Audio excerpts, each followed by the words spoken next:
Petite vidéo pour vous expliquer plusieurs nouvelles fonctionnalités, mais avant de me lancer, merci à toute la communauté qui font partie de l'intelligence derrière cette plateforme-là. Et sachez, on écoute aussi vos irritants, dont vous n'êtes pas assez informés rapidement des nouveautés. Donc, on a mis en place des solutions pour ça que je vais vous partager aujourd'hui. Quand vous allez vous brancher, vous allez voir un nouveau tableau de bord. L'objectif, c'était de pousser l'information et de vous la rendre accessible plus facilement et pertinente. Premier élément que je pense plusieurs d'entre vous vont être très contents d'apprendre, vous avez ici un onglet en haut à droite, Nouveautés. Vous allez toujours avoir des vidéos explicatives, des nouveautés. À partir de maintenant, tout le développement vont être assemblés sous une capsule vidéo qui va vous être exposée ici. Donc, si vous voyez ici la capsule, vous voulez être au courant des derniers mouvements qu'il a eu dans la plateforme, une fois par semaine, cette capsule-là va avoir été mise à jour et à chaque semaine, vous allez comprendre et suivre l'évolution de la plateforme. Ici maintenant, sur le tableau de bord, vous avez un nouvel onglet qui s'appelle « Progression des plans d'action ». C'est ici, pour ce qui est des plans d'action individuels, vous allez être capable de savoir pour chacun des gestionnaires et selon votre niveau d'accès, chaque gestionnaire aussi qui vont se brancher à la plateforme vont pouvoir être sensibilisés sur le pourcentage de niveau de progression de chacun des plans d'action qui a été enclenché pour les membres de leurs équipes. Vous avez ici un nouvel onglet aussi, État des profils. C'est important, on le sait, que nos gestionnaires ou nous, en tant que gestionnaires, d'être connectés avec notre équipe sur la base du PAP, les passions, les ambitions et les préoccupations. On a parlé aussi de la gestion des irritants, l'importance de cibler des objectifs. Mais soyons honnêtes, en tant que gestionnaire ou pour nos gestionnaires, c'est pas si évident de faire le suivi de ça, il faut comprendre. Donc, maintenant, il va y avoir un système. Je veux savoir qu'est-ce qui me reste à compléter. Donc, ça me permet d'avoir la liste de mes employés, de comprendre exactement où je suis dans ma collecte d'informations et de gestion de chacune de ces étapes-là. Donc, c'est très simple. Si après une évaluation d'un de mes employés, j'ai amassé son PAP, ses passions, ses ambitions, préoccupations et j'ai intégré de l'information dans ces champs qui sont réservés pour ça, automatiquement, la case va tomber ici en vert avec un petit crochet pour dire « j'ai collecté l'information ». Donc, ça permet maintenant d'avoir un tableau de bord pour comprendre où on est dans cette collecte d'informations-là au sein de notre équipe. Maintenant, dans l'onglet « Employés », qu'est-ce qu'on a comme nouveauté? Vous avez ici, maintenant, dans « Filtre avancé », un filtre qui a été modifié, actif-inactif. C'est que maintenant, quand vous ouvrez cet onglet-là, ça vous permet maintenant de filtrer pour seulement avoir, exemple, nos gens qui sont inactifs. Qu'est-ce qu'un employé inactif dans la logique de la plateforme? C'est un employé qui est toujours à l'emploi de votre organisation, mais par contre est en arrêt temporaire, soit pour maladie, soit pour disciplinaire, mais fait encore partie de votre équipe. C'est ça, l'employé, on pourrait dire, est en pause en ce moment. Si l'employé est terminé, ça c'est nos employés qui ont quitté notre organisation, donc c'est un arrêt permanent. Fait que maintenant, avant on avait seulement le tri actif-inactif, mais maintenant vous êtes capable de les segmenter et d'exporter le rapport. Vous avez maintenant un onglet « Exporter » ici, qui vous permet de créer des fichiers Excel sur mesure. Donc, je veux avoir le nom, le prénom, je veux avoir les courriels de mes individus, j'ai tout simplement besoin drag and drop. Je veux avoir, exemple, leur niveau, je veux avoir la liste des niveaux de tous ces collaborateurs-là, tout simplement exporter et un fichier Excel va être généré et téléchargé que vous pourrez mettre à votre serveur par la suite. Maintenant, qu'est-ce qu'on a de nouveau ici dans l'onglet « Profil ». Dans l'onglet « Profil », vous avez peut-être remarqué, pour plusieurs d'entre vous, l'interface a changé pour rendre l'information plus accessible que comme avant où c'était seulement des onglets en en-tête. maintenant, vous avez un sous-menu ici à votre gauche qui vous permet d'aller chercher l'information rapidement. Vous avez maintenant des notifications qui ont été programmées. Donc, plusieurs nous demandaient depuis un certain temps, est-ce que je peux savoir, exemple, les dates de retour de mes employés? Je veux que mon gestionnaire soit notifié avec un rappel pour dire, l'évaluation de l'employé doit être la semaine prochaine. Est-ce que je peux avoir un pop-up dans une cloche? Maintenant, tout est programmé. Les gens qui ont les accès de contrôle de la plateforme, qui ont les accès complets, sont à même de distribuer le type d'accès qu'on veut donner à chacun des joueurs dans l'organisation. Donc, exemple, je veux que mon gestionnaire soit au courant des arrêts de travail, des retours prévus, les prochains entretiens individuels et l'atteinte des objectifs et les dates d'embauche et les dates de naissance. Pourquoi? Parce qu'on veut outiller nos gestionnaires à connecter avec leurs équipes sur la base de ces informations-là. Fait que donc, d'avoir une notification qui nous rappelle que c'est l'anniversaire de naissance de l'employé X, que ça fait 4 ans que ce collaborateur-là travaille pour nous, bien là, maintenant, le gestionnaire va être notifié dans une petite cloche en haut de l'écran. Vous le voyez pas ici dans mon démo parce que mon démo n'a pas de notification programmable derrière, mais dans votre plateforme à vous, dès que j'ai coché ici un type de notification que l'individu va recevoir, automatiquement, une cloche va apparaître dans le haut de son écran et au fur et à mesure qu'on atteint une date X où une notification doit être générée, la cloche va lui donner l'information.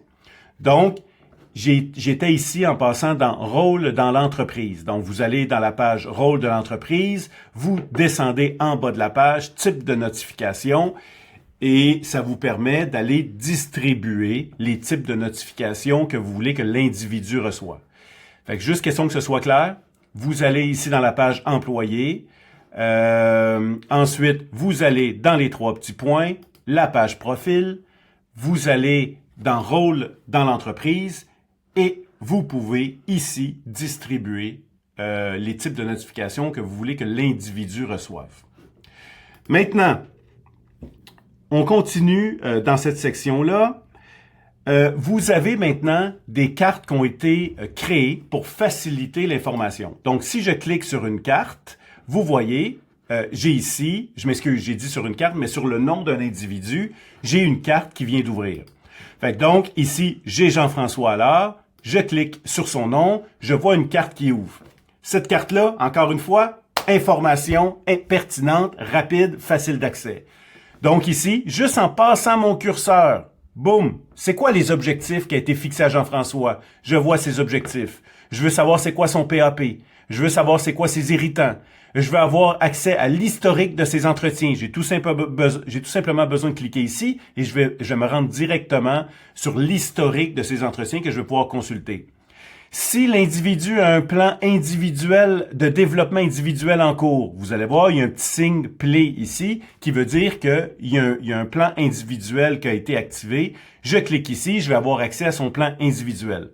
Si jamais il n'a pas de plan en cours, vous allez avoir ici un petit plus et ça va vous donner l'option d'aller créer un plan individuel pour cet individu-là. Et ici, vous avez le même tableau qui était là auparavant, mais placé différemment, où j'ai l'impact sur la mobilisation et la compétence de l'évolution de mon individu suite à chacune des évaluations que mon employé a reçues. J'ai 3 ans d'historique ici. Et ensuite, si je veux voir accès à son profil ou je veux voir l'équipe de Jean-François, j'ai 2 boutons ici. Maintenant, je veux avoir la description de poste de Jean-François. Vous voyez ici, son poste, c'est efficacité manufacturière. Maintenant, vous avez un petit bouton ici avec le point d'interrogation à l'intérieur. Vous avez tout simplement besoin d'amener le curseur et vous allez voir la description de poste qui est ici. Autrement dit, c'est la description qui se retrouve dans la section paramètres ici à votre gauche, dans description de poste, mais ça me permet de l'avoir d'un coup d'œil, c'est quoi la description de poste de cet individu-là. Donc, vous cliquez ici sur le nom de l'individu. Maintenant, quand vous allez dans les 3 petits points, entretien individuel, Fait que, bon, on va supprimer. Fait que là, on supprime. Parfait. Juste question d'y avoir accès. Bon, parfait. OK. Modification. Entretien collaboratif. Auparavant, le gestionnaire faisait l'étape 1, 2, 3, qui était l'étape préparatoire, et on invitait par la suite l'employé à faire son auto-évaluation. Ce qu'on a eu comme commentaire et qui était très pertinent, c'est que là, ça l'obligeait, le gestionnaire, à refaire l'étape 1, 2, 3 pour être capable de comparer par la suite ses réponses avec les réponses du collaborateur pour arriver avec une intervention en personne qui soit pertinente. Maintenant, on a modifié. Quand vous allez cliquer « Entretien collaboratif », vous allez faire « Commencer ». Vous allez arriver sur cette page-là. OK? Sur la page. Et vous commencez par la première étape maintenant, qui est d'envoyer l'évaluation à votre employé à remplir. Donc, c'est le même système que vous aviez auparavant, mais vous pourrez pas, tant que l'employé n'a pas répondu à son évaluation, à son auto-évaluation, vous pourrez pas continuer à la phase préparatoire 1, 2, 3. Et c'est normal. C'est différent, mais c'est tout simplement de s'habituer. Fait que là, la première étape, tout simplement, vous envoyez l'auto-évaluation. Vous allez être notifié dans la petite cloche ou dans le rapport des notifications. Vous allez être notifié comme quoi que l'employé a terminé son auto-évaluation. Et à ce moment-là, quand vous allez vous connecter, vous allez pouvoir passer à la phase préparatoire 1, 2, 3 et la rencontre avec Jean-François. Mais de cette façon-là, en tant que gestionnaire, vous allez seulement avoir fait ces étapes-là une seule fois et non remplir 1, 2, 3, envoyer et repasser 1, 2, 3 pour comparer vos réponses. Le but, c'est de vous simplifier la vie. OK? On comprend que votre temps est limité. Donc, modification ici. Première étape, vous envoyez l'évaluation. Vous avez une pause en attendant que l'auto-évaluation se remplit. Quand vous recevez la notification, là, vous allez pouvoir maintenant passer à l'étape 1, 2, 3 et vous allez voir automatiquement les réponses données par l'employé. Quand vous allez entrer la phase préparatoire, quand vous allez revenir dans la phase préparatoire suite à l'auto-évaluation, au premier visuel, vous n'allez pas voir les réponses de l'employé. C'est normal, le but, c'est de ne pas se laisser influencer.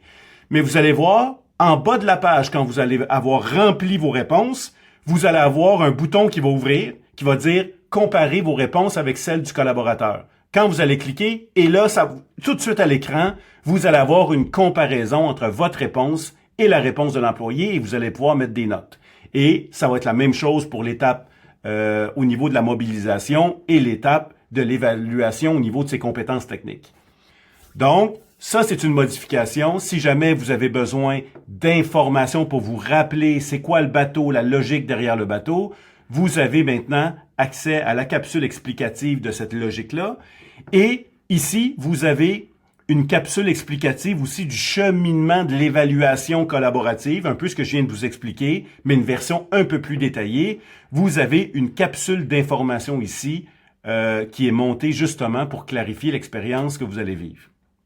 Maintenant, vous avez un bouton « Voir les éléments sur lesquels vos collaborateurs devront s'auto-évaluer ».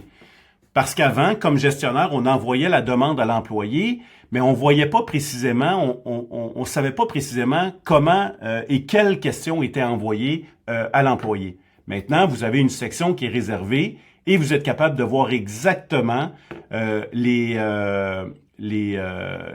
points sur lesquels votre employé va être amené à s'auto-évaluer, tant au niveau de l'évaluation de sa mobilisation que de l'évaluation de son niveau technique. Ça, c'est les modifications au niveau de l'auto-évaluation et de l'évaluation collaborative ou entretien collaboratif. Maintenant, au niveau de... Je reviens sur la page employé. Ça, c'était pour la section évaluation ici, qu'on retrouve dans les 3 petits points. Maintenant, rapport. Je vous ai parlé de rapport ici à votre gauche. Vous avez un rapport de vos entretiens individuels. Parce que là, comme je vous ai parlé tantôt, vous avez envoyé des évaluations à des employés, mais comment je fais pour savoir si quand c'est prêt, oui, vous allez être notifié dans la cloche, mais ici, vous allez toujours avoir accès à votre rapport. Donc, ça me permet de savoir que, bon, avec Jean-François Allard, on est à la phase préparatoire, l'entretien a été complété. Vous allez voir aussi que l'employé, regardez, je l'ai envoyé au collaborateur puis je suis en attente de ses réponses. Vous avez le statut de vos évaluations qui se retrouve ici. En passant, vous pouvez directement passer par ici au lieu d'aller dans les 3 petits points pour démarrer. Donc, si je veux continuer, j'ai tout simplement cliqué sur phase préparatoire et ça va m'amener automatiquement aux étapes suivantes pour évoluer dans mon évaluation avec l'employé. Vous avez un rapport aussi de toutes les notifications. Je vous ai parlé, tout ce qui va popper dans votre cloche comme information. Bien évidemment, ça se peut que vous êtes pas capable nécessairement de tout vous rappeler des notifications qui ont popé dans la semaine. Donc, vous allez ici, vous avez un rapport de toutes les notifications que vous allez avoir reçues et ça vous permet de nettoyer par la suite avec la poubelle, de nettoyer au fur et à mesure que vous les avez adressés. Vous avez maintenant un rapport des incidents qui se retrouve ici.